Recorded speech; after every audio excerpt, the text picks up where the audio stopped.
aabba kastii hooyo kastii ilmihiisa wuxuu jecel yahay inuu dhakhtar noqdo daktoor inuu noqdo soo ma garan inuu injineer noqdo inuu baylot noqdo inuu laakiin inuu qur-aanka xifdiyo aad uma jecla ma fahmaysa ma ogow haddii yowma alqiyaama waad arki doontaa waanad soo bixi doontaa qabriga waa ka soo bixi doontaa waxaanad arki doontaa dad dhar xidhan dadkoo wada qaawan maxay dadkaa dharka loogu xidhay ilmahoodaa qur'aanka bartay oo ku camal falay markaasaa ilaahay kaswa iyo jannadii weli lama gaarin dhar baa jannadii looga keenay loo xidhay taajna madaxa loo saaray oo maxay ku heleen dee ilmahoodaa qur'aanka bartay baa lagu odhan doonaa laakiin ninkii abuu doctor ahaa doctoorka aabbihiis lagu siin maayo dhakhtar buu wiilkiisu noqday ee dhar jannada looga keeni maayo taaj madaxa loo suuri maayo wiilkiisa injineer ahaa loo siin maayo dhib male hadduu dhakhtar noqdo qur-aankana yaqaan sida doctoorkeenoo kale dhib male soo ma garan waa fiican tahay ajirka oo helaya laakiin haddii aad ilmahaaga keliya aad uun tiraa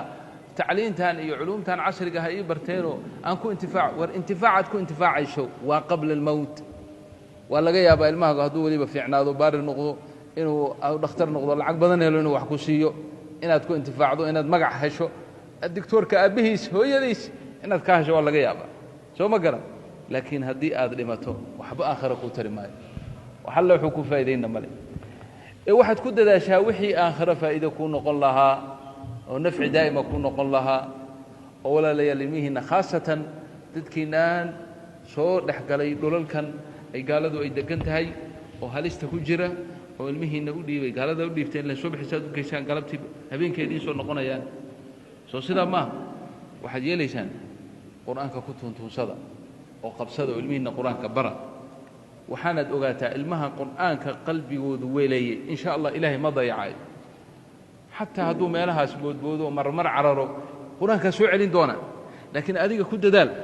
inaad qur'aanka barta ku dadaal oo maraakista qur'aanka lagu baranayo iyo masaajidada qur'aanka lagu baranayo xog ha la saaro oo wax kastaba isugu gee sida ilmaha uu qur'aanka uu u baran lahaa waad la socotaan zamankeenii hore saanu ahayn oo ma garanaysaa dadkeennu dad soomaalidu ahli diin bay ahaayeen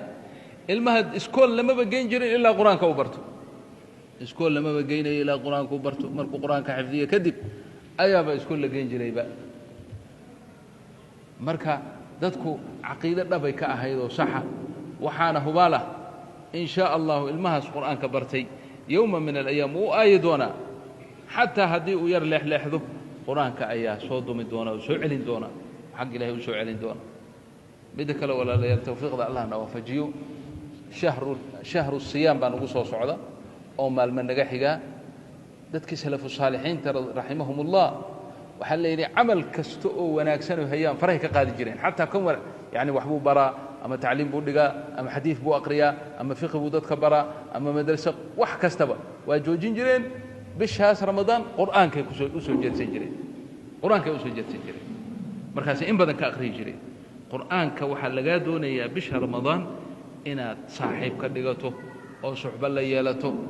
ood in badan ka aqrido ood wakhtigaaga intiisa badan aad qur'aanka siiso maxaa yeelay ilaahay markuu bisha ramadaan uu tilmaamay wuxuu ku tilmaamay shahru ramadaan aladii unzila fiihi alqur'aan qur'aankaa luu soo dejiyey marka fadliga iyo wanaagga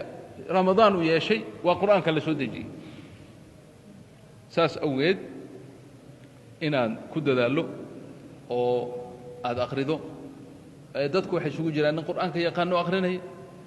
iyo ninaan akhrinaynin oo aan baranin labadaba ilaahay ma qadin haddaad nin qur'aan akhriye aad tahay horta haddaad xaafid tahay ama dadka aad xafdiyey qur'aanka aad tahay waxaan kugu waaninaya anna nafteyda ku waaninaya inaad qur'aanka wardi ka dhigato oo aadan dayacin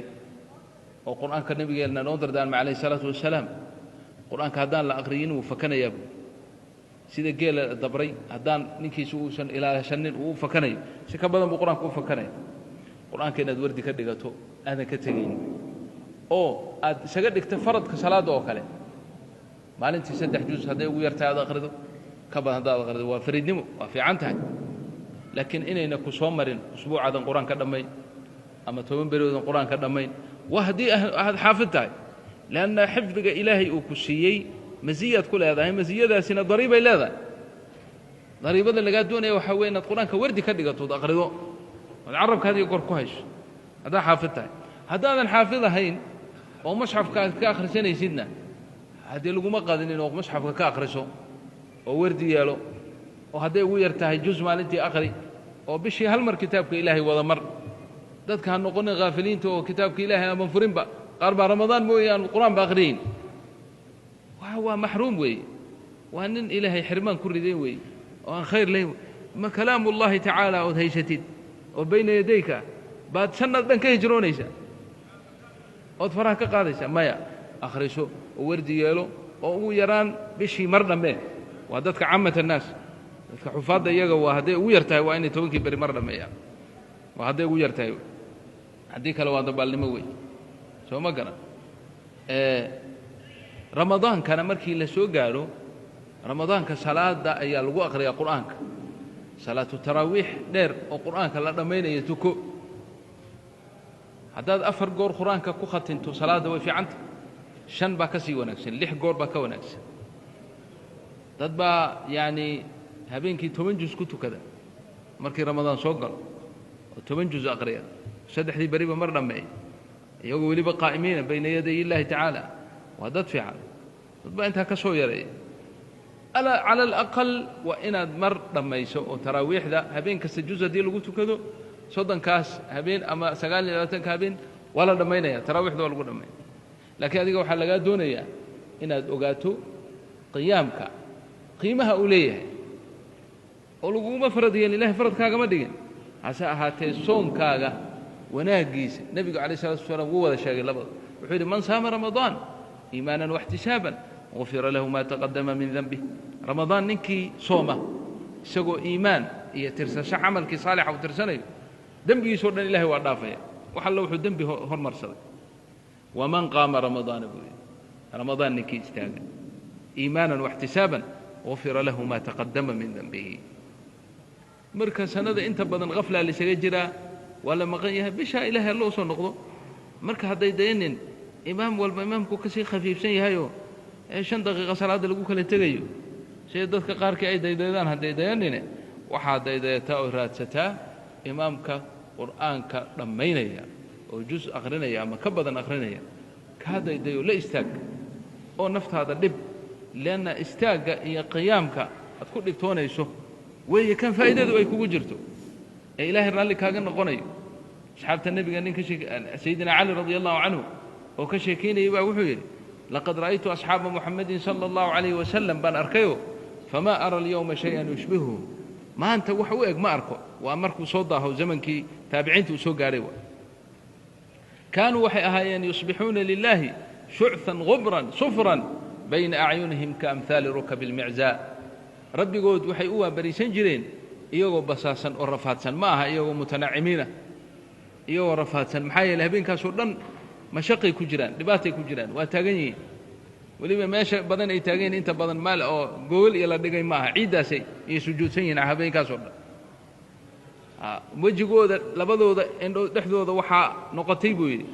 sida ma garanaysa jilbaha arigoo kale ay qolof halka ka fooshay waa sujuudi badnaa ay sujuudsanayeen يبيتون لله سجدا وقياما يراوحون بين اقدامهم وجباههم يعني هدي مراوحة وحوي ويسوق راحينه بمعنى هدي سيء تاجنيه لجوه إدالان لجوه بدالي إن بدن بتاجني ساعد ولا بس صدق ساعة بتاجني مركو دون إنه نشطه ماشي وكل راح يسني ووجهه ويسجود وي مركي سجود وجهه وحنوننا لجوه وكل راح يسني وهكذا يراوحون بين أقدامهم وجباههم فإذا أصبحوا فذكروا الله مادوا كما يميد الشجر في يوم الريح وهملت أعينهم حتى تبل ثيابهم والله لكأن القوم باتوا غافلين بي وحيري مركي أي وقت السحر أو فجر كسور دوادنا انت فريستان أو أي ماركتي ذكر إلهي قبتان أو أي أويان أي اللي انت عنده هذا كتمن دركو هذا قوين يسوي ساوابا يوغو هبين كاسور دنبا معسيكو جيرو كلاو بيوهيين با هبين كاسور دن طاعو تاغنا أي وتاغنايين مركاسو انتو ساو فيري قولدي كلا بوحيري والله لكأن القوم باتوا غافلين قولدا إن موقتا قول غفلة كوا بريستي بي إلى جيم بوي ساس أصحاب النبي جاي أهاين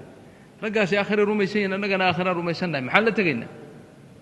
marka haddii sanadka inta kale o dhan aan qafle ku jirro bishaa waxaa la doonayaa inaannu uga faa'iidaysanno qiyaamka iyo dikriga iyo qur'aan akhriska aan uga faa'iidaysanno haddaad saddexdii beri mar qur-aanka dhammaynayso waa agaag haddaad shantii beri mar dhammaynayso waa fiican tahay toddoba beri yayna kaaga badnan ramadaanka yani toddobadii beri mar dhamme haddii kale oo maaragtay yani cala alaqal tobankii saddex khatmo iyo tana taraawiixda ku tukanayso marka taas waa arrin caama oon u soo jeedinaya weeye lijamiici ikhwaanina almuslimiina waalmuslimaat ha weynaadeen ha yaraadeen haddaad qur'aanka aad akhrinayso waa hagaag haddaad akhrinayna dhegaysiga iyo akhrisku waa isku ajir weeye dhegaysiga ajirku